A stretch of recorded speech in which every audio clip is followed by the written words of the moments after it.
Hello again. Just in relation to some of the other concerns that keep coming up, people going to therapy or considering therapy might be afraid of the significant change that could potentially happen. Yeah, which is a very valid fear.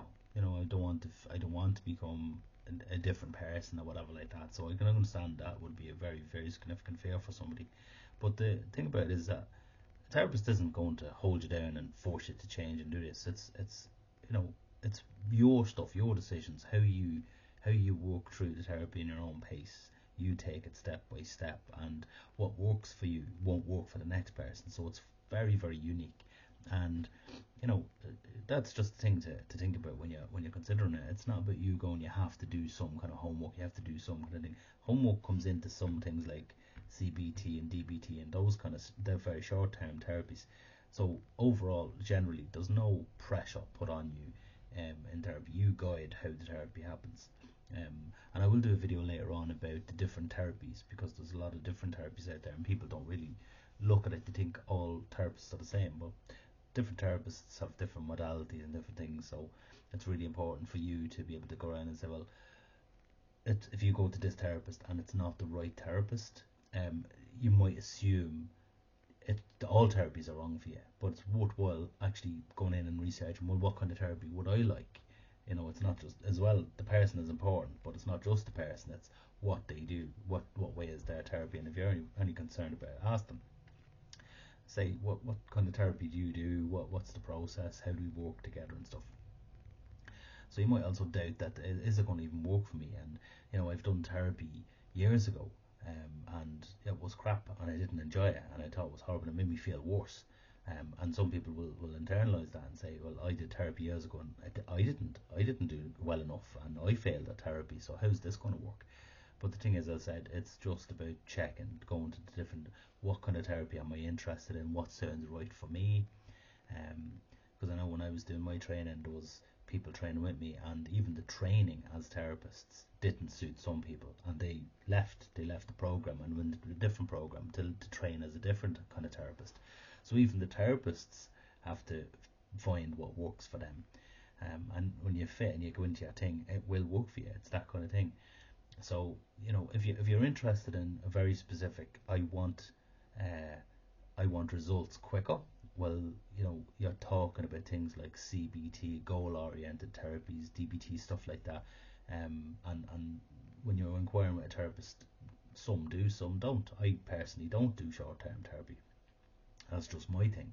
But therapy is not one size fits all. It's not you go to me and everything's great and everyone's the same. It's not. It's completely unique. So uh, if you go to me, it might not work. You go to someone else, it might be brilliant. That's not about you. It's not about the therapist. It's just the way it is. It's just the whole. Everything has to kind of fall in place. And I might sound a little bit exhausted and think, well, I kind of really don't want to have to go. I want a therapist now and that therapist to do. But it's really worth taking the time to sit down and like when people decide to go to therapy, it's usually 4 years before they actually go, between coming up with the idea that I'm going to go. And so don't be too hard on yourself thinking I'm taking so long with this decision, because it's so important. It's such a very very important decision. And then if you pick the wrong therapist for you, it's okay to turn around and say, yeah, I don't think this is going to work. You're not going to offend the therapist, and we'll move on. So it's really important again to please yourself. And then we have to consider the time commitment. Do you have that time to give to yourself? Because you're booking a time, and if it's potentially the same time every week, do you have this time to give? If not, if you work shift, maybe you can get a therapist that will offer you like a floating position, so that maybe this week you can do 1 o'clock, next week you can do 4 o'clock, the following week you can do, it just depends. So it's all that little bit of research to find out and how much you can commit um, going forward. Again, going back to the idea of, is it going to be a weekly session? Is it going to be fortnightly sessions? Is it going to be 1 hour? Is it going to be 2 hours? Is it going to be, what is it? What's your plan for moving forward? So as I said, sessions are usually once a week or once every fortnight. They're normally around 50 minutes. The therapy hour is 50 minutes. I give an hour. The reason I give an hour is because I do a bit of talking, as you can imagine. So I do a bit of psychoeducation in the room as well, and only when it's appropriate. But that might take a little bit longer. So I won't charge for that. Obviously, it's your stuff I'm charging you for. So it's really worth to go into the. Some therapists can be flexible, some just don't because they don't have the capacity to do it. So it's really worth checking out. Different therapists and different modalities and different times and what do you want. It's really important what you want rather than ring me. I'll say, well, I have a vacancy at 1 o'clock on a Tuesday, and you'd say, okay, it doesn't suit you at all, but you're making so many concessions in your own life to come to therapy on a Tuesday, which is already going to cause you a bit of stress and strain, and you're not going to be able to just land in the space that you're providing for yourself. And you're like, oh, I have to think, I have to get the kids from, I have to do this, and I have to do that now when I go home, and you're not in the room. So it's really important to pick a time. It's like, say you finish work and you finish at 5 o'clock, and I'd like a therapy session around 6 o'clock, maybe 5:30, depending. Do you have anything around this time? If the therapist doesn't have anything around this time, do they have anything? Do they see they're coming up very soon? Is there any time scale coming up? Time slot coming up soon? And they might say, well, I've someone may be leaving. Do you want to stay with me? Leave with me, and I'll check. That's okay if you have time to do that, or you can move on. There's nothing stopping you from moving on and checking. Like, I have people contact me all the time to say they're checking out 5 or 6 different therapists and they're asking all these questions. I think that's amazing. That's a brilliant way of approaching therapy. I like what you do. I like your modality. I like your tree. I like the talking to you.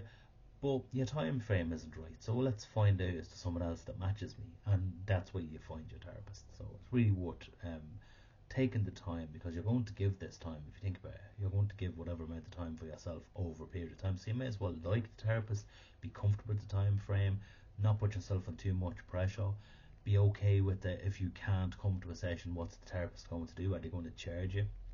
I know some therapists will charge you, that if you sign up with them and you say you're going to work with them for a certain amount of time, whether you come or not, they'll charge you for that slot. I know there's a lot of them out there that will say, and that is really worth checking out before you sign up with them. So, as is in my contract, it's called a contract, which I explain exactly how I work, and we don't. A lot of my friends, we don't charge. If you can't come, all we have is a 48-hour cancellation. That gives you enough time to go, well, I can't do it, and then I have that 40 hours to hand off to someone else, because we do have people dropping in every now and again, or coming back, returning, and or shift work that they can go, oh, I'll take that day, I'll take that time. So it's really important to suit yourself when you're choosing a therapist, and I really understand that there's things to consider there: time commitment, cost, expenses. But if you think about it, this is an investment in yourself, not in the therapist. Completely in you, 100%. Anyway, talk to you. Thank you.